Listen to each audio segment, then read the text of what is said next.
Attorney Liza Carillo ibinahagi ang dinanas na hirap bago naging isang ganap na abogado.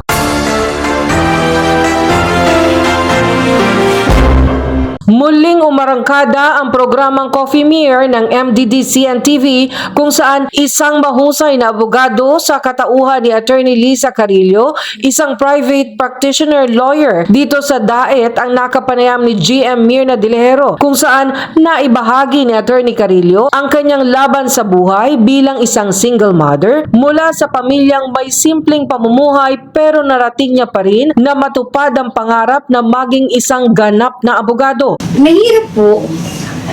Kasi, aminin po natin, medyo may stigma sa society kapag single parent ka.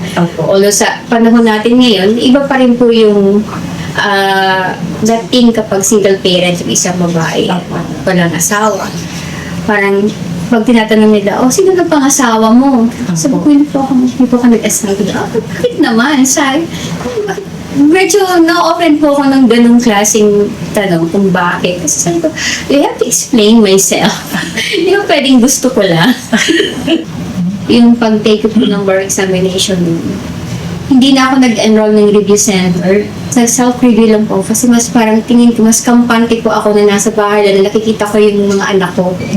Tapos yung paglabas niya, yun na kasi, that was the first time po na yung result number is pinapalabas siya YouTube.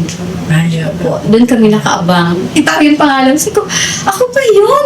Sabi doon sa anak ko, alam, tingnan mo nga ulit, ako ba talaga yun? Sabi niya, yes, mami, pinicturean ko ba ikaw yun? Yun yata po yung pinakamasaya talaga sa lahat. Hindi mo alam kung iiyak ka, tatawa ka. Yun na po yung siguro fulfilling na pakiramdam. Abangan ang one-on-one interview kay Attorney Liza Carillo sa programang Coffee Meer.